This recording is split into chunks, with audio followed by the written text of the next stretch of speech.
Choice 1 is Star Fox, an amazing rail shooter, known for the Super FX chip and generally for just being a really great mixture of sound, graphics and gameplay. It's just extremely fun, and I'm a lot worse at it now than I used to be.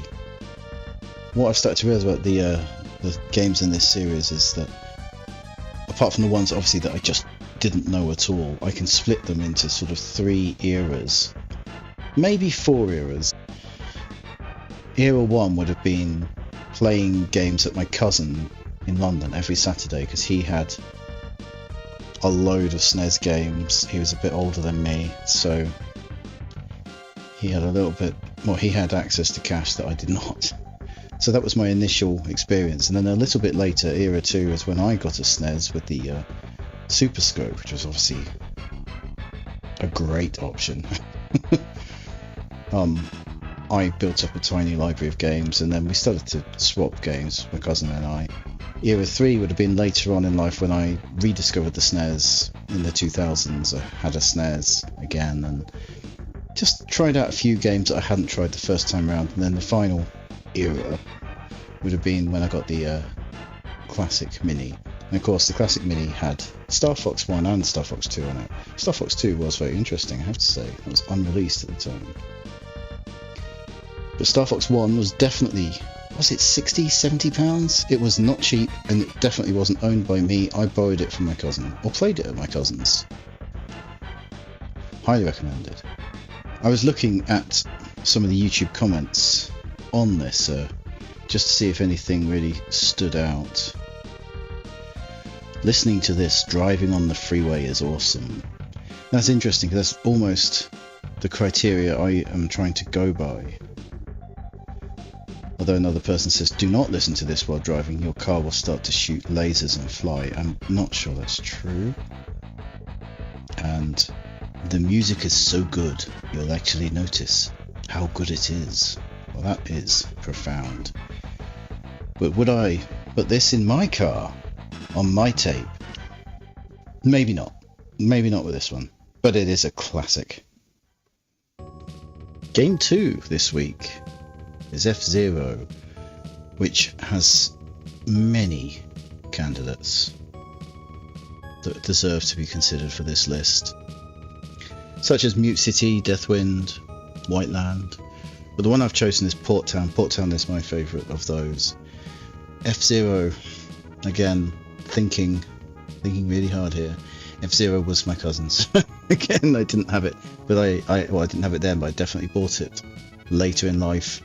Played it a lot, got pretty good at it. It's quite a frustrating game, actually. It's some people just don't fancy it, but once you get into it, it's fine. It's a really wonderful racing game.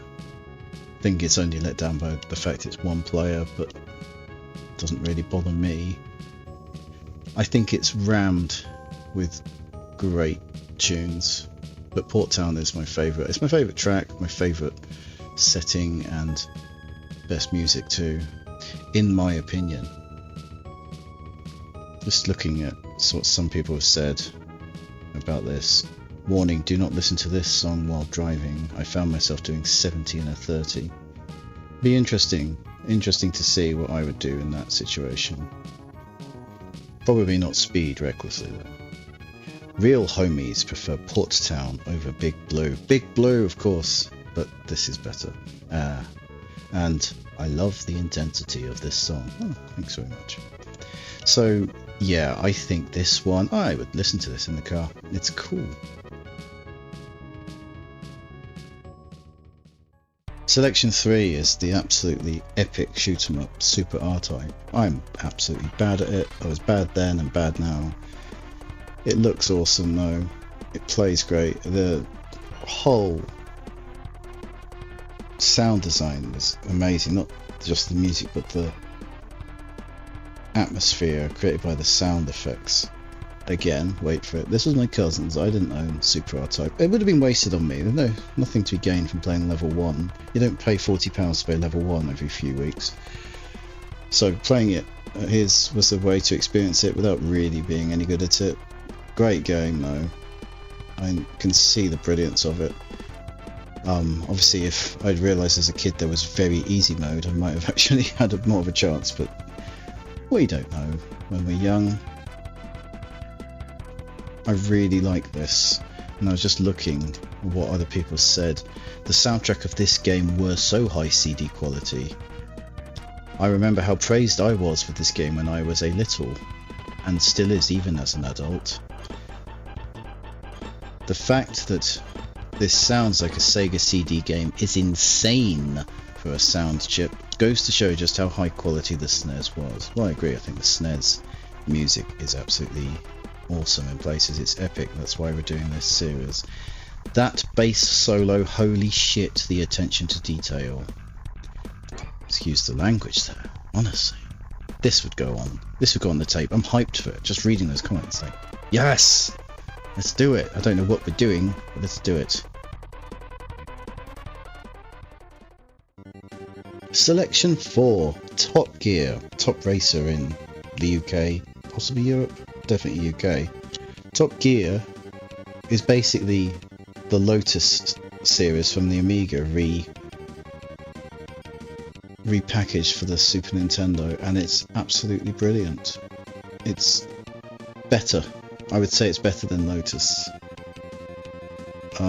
Lotus is one of my favourite series. I love Lotus. It's an absolutely brilliant series. And Top Gear, when I realised what Top Gear was, and yes, guess what? I didn't own this. I borrowed this from my cousin.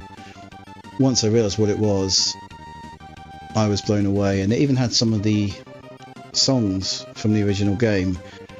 And what's interesting is I've kind of broken my rule here because I wasn't going to include any tune that you would possibly associate more with another platform. But the remixing of this Frankfurt track for Top Gear means it feels like its own thing. It's awesome. I have so much nostalgia because of Lotus, ironically. Top Gear is a wonderful game. You won't believe what people have said about this one. Sometimes I play this song in my car, but I have to be careful because I drive too fast. I feel like there's some people with some real problems here with just their control, self-control. At the gym right now, about to hit my PR. I don't know what PR is, I'm sure a gym person could tell me. What is a gym? Absolute unit of a music. You feel the need for speed with this racing sound rack. You're a speedster in this one. Yeah, I agree. You are a speedster in this one. It's awesome. This is definitely going on the mixtape because it just belongs in a driving setting.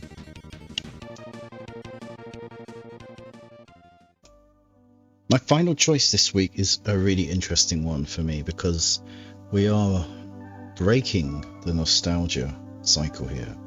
I didn't play Earthbound until the SNES Mini.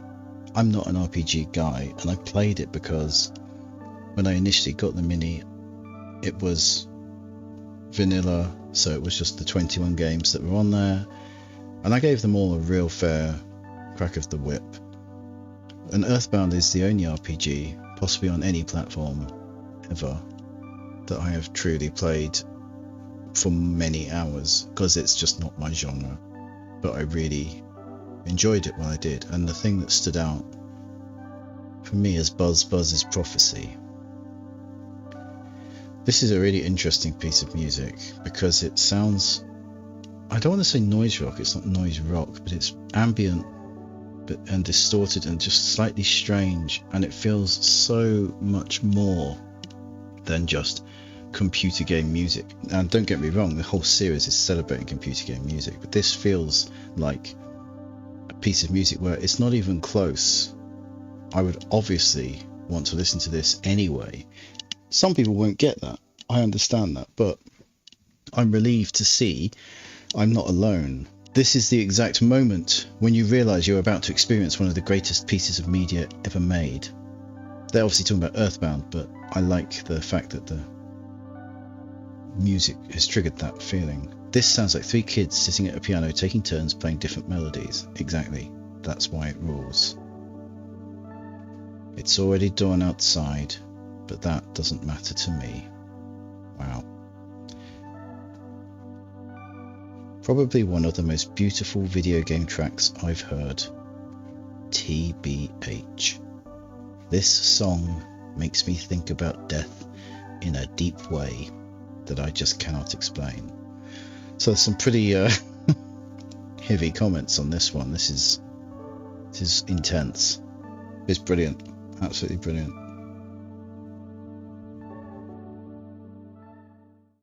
So that's this week's collection. These are the contenders. They are all awesome, but they're not in my top 5. How could that be? Next week I will be doing deep cuts. These are some pretty obscure tracks, in my opinion. You might be like, what are you talking about, you imbecile? I think they're obscure, and I think they're really cool. I'm looking forward to that. So episode 4 will be that.